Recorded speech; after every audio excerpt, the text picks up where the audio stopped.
भगवान की दूसरी शादी कैसे हुई? सुखदेव भगवान कहते हैं कि हे राजन परीक्षित, जब भगवान द्वारिका में रह रहे हैं तब उस द्वारिका में एक सत्राजित नाम का यादव रहता था और उसने तपस्या के बल पर, सूर्य भगवान की तपस्या के बल पर इस मंत्रक मणि को प्राप्त किया।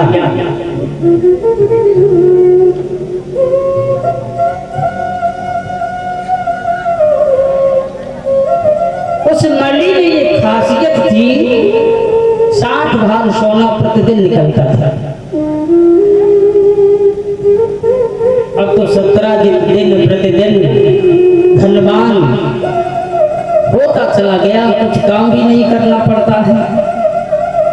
और जब कोई रात दिन बढ़ता है, दिन दुगना सवाया, तो जलन तो होने लगती है दूसरों को।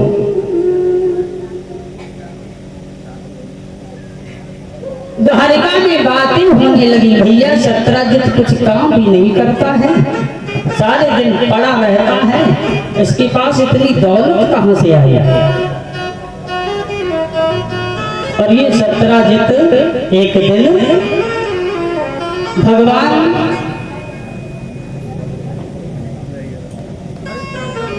श्री कृष्ण की सभा में गया, वही मणि गले में डाली। उस मणि का इतना प्रकाश था, ये मणि डाल करके ये सत्राजित उसी सभा में पहुंचा। इतना प्रकाश था, सबकी नजर सत्राजित के ऊपर हो रही। तो दरबार में, उस सभा में प्रस्ताव रखा गया, ये मणि सत्राजित से ना हो करके ये भगवान कन्हैया के पास में यदि मणि ये होती तो बहुत सुंदर रहता। प्रस्ताव रखा गया तो भगवान ने भी बोल दिया, हाँ यदि सत्राजित चाहें तो राजकोष में से जमा करा सकते हैं, जिससे प्रजा का साधन बढ़ेगा, प्रजा में, राज्य में हम कुछ काम अधिक करवा सकेंगे। सत्राजित ने मना कर दिया, क्यों दूं भाई, मणि तो हमने प्राप्त की है। चला गया और ये सत्राजित ने ये बात अपने भैया प्रसेन को बताई।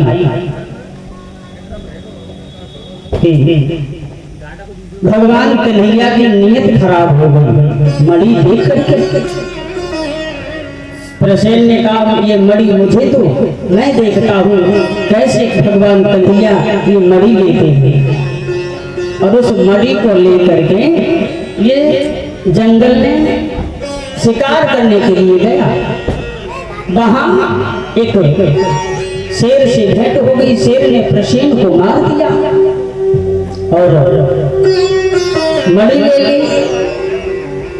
उसी जंगल में जामवंत रहते थे, जामवंत ने शेर को मार दिया और मणि लेकर के अपनी गुफा में चले गए। जामवंत की एक बेटी थी,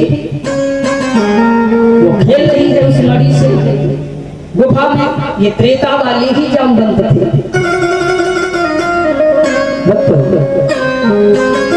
इधर धीरे धीरे कई दिन हो गए, जब प्रसेन वापस लौट करके नहीं गए तो सत्राजित को चिंता हुई, उदास रहने लगा। सत्राजित की पत्नी ने सवाल कर दिया, स्वामी आप उदास क्यों रहते हो, क्या कारण है? अब तो आप भोजन भी नहीं टाइम से करते हो, दिन प्रतिदिन सूखती चली जा रही है। और ये तो आप जानते ही हो, चिंता चिता से बढ़कर होती है। बताया है विद्वानों ने, ये चिंता बड़ी चिता से है, नरी कौन जीव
चिता के समान बताई गई है, धीरे धीरे मनुष्य को खा जाते हैं।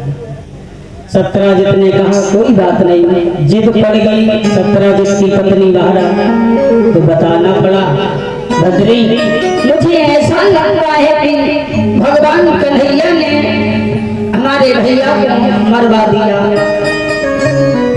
एक दिन मड़ मांगी मैंने नहीं दी, लगता है मड़ के चक्कर में भगवान कन्हैया ने हमारे भाई प्रसेन को मरवा दिया। लेकिन देवी तुम किसी से मत कहना,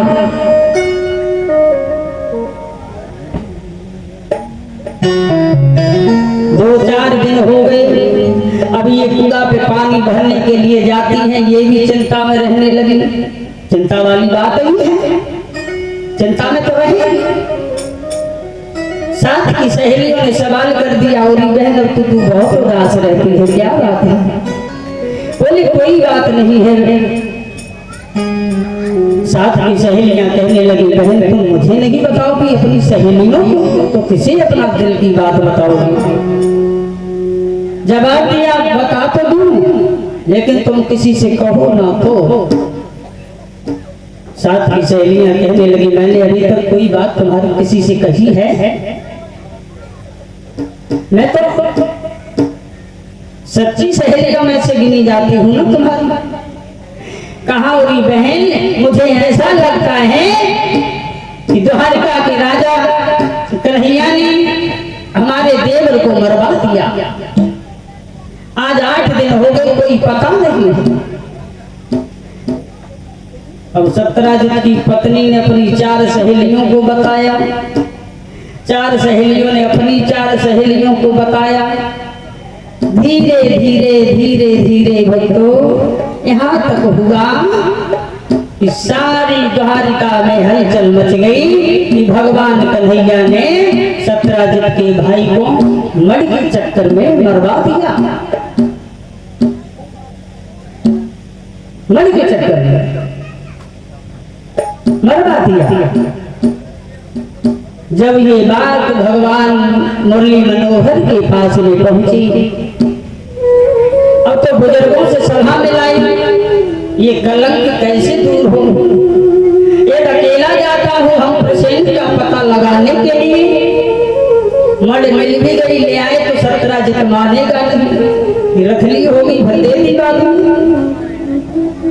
और द्वारका से लोगों को साथ में लिया भगवान मुरली मनोहर ने, निकल दिए सेना को लेकर। एक वन में जब प्रवेश किया है तो देखा है प्रसेन मरा पड़ा है, मड़ नहीं है। पद चिन्हों को खोजते खोजते और आगे बढ़े, देखा एक शेर मरा पड़ा है। वहां से और पद चिन्ह मिले हैं, तो एक गुफा दिखाई दी भगवान।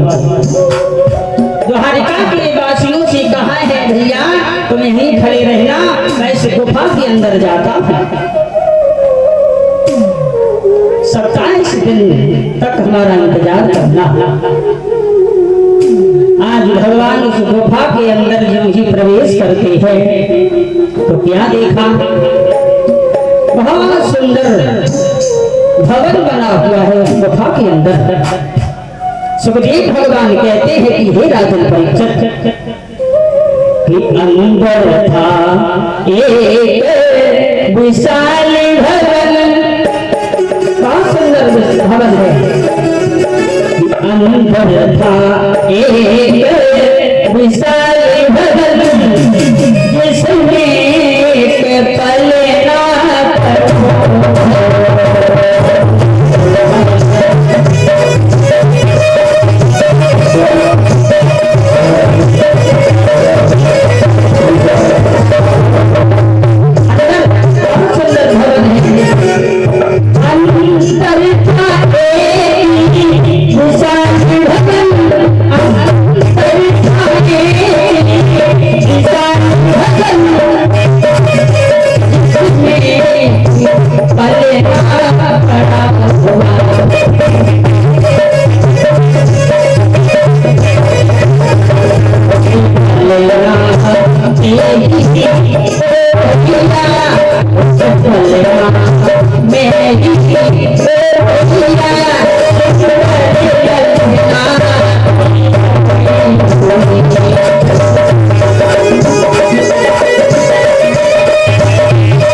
अंदर भवन सुंदर है, उसमें एक पलना पड़ा हुआ है, उस पालना में एक बहुत सुंदर लड़की है और वो लड़की उसी मणि से खेल रही है जिससे प्रकाश हो रहा है मणि का।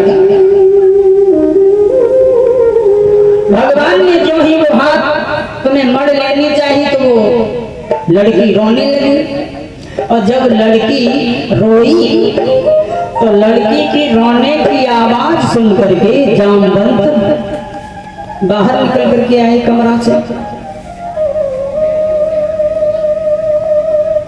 कहा तुम कौन हो और यहाँ क्यों आए हो? जवाब दिया हम अपनी मण लेने आए, इसका मुझे कलंक लगा है। मणि तो नहीं मिल सकती है। जब मना किया तो कहा हमसे युद्ध करना पड़ेगा। सुखदेव भगवान कहते हैं आज जामवंत और भगवान कन्हैया में 27 दिन तक युद्ध हुआ। अंत में जामवंत पराजित हुए। हाथ जोड़े प्रभु राम को राम दर्शन दिया है भगवान कन्हैया ने, पहचान लिया जामवंत ने और अपनी बेटी का विवाह भी कर दिया भगवान कन्हैया के साथ में, जामवती जिसका नाम था। दूसरी शादी ये हुई जामवती के साथ में, तीसरी शादी सत्यभामा के साथ में और चौथी शादी कालिंदी के साथ में, पांचवी शादी मित्रविंदा के साथ में और छठवीं शादी भद्रभू की बेटी लक्ष्मणा के साथ में और ये 7वीं शादी शीलभद्रा से हुई, 8वीं शादी सत्या से हुई।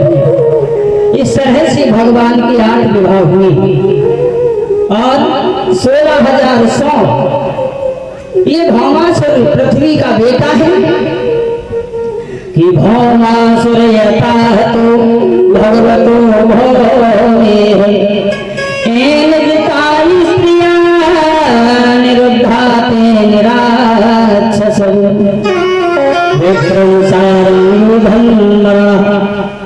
ये भौमासुर नाम का दानव है, ये पृथ्वी का बेटा है। इसने संकल्प किया कि 20,000 जब लड़कियां हो जाएंगी तो हम 20,000 से शादी करूंगा। प्रभु की प्यारी भक्तों, भगवान ने उन लड़कियों को भी जेल से कारागार से बंधनों से मुक्त कराया और अंत में भगवान ने उनके साथ में भी विवाह किया। इस तरह से भगवान के 16,108 विवाह हुए।